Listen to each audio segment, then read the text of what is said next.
是。然后我太太她有一个教授，她在英国教书，之后呢，不知道在哪里听到这张专辑，然后我太太跟她讲说，这是我先生唱的。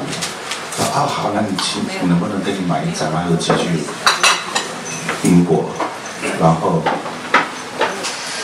他的小孩子很皮，2个小男生，之后不知道为什么，只要放了我这张专辑，他们就乖乖的坐在那里，有加持哎，对啊。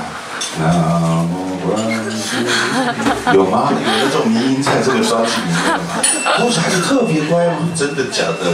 我跟他说真的是这样，哎，真的有哎，对啊，好，他就真的录那个画面，结果他小孩子就是不停的要听那张专辑的，那么可怕吗？接下来这首歌曲呢，就叫做《你们都走吧》，不要真的走，那是这歌曲叫做《你们都走吧》。我哩都嘎。为什么这首歌呢在写？因为尤其是冬天的时候，就会赖床，就是想要在被窝里面多躺一下，可是妈妈就一定会把你给翻起来，叫赶快去上课，爸爸赶快去上班。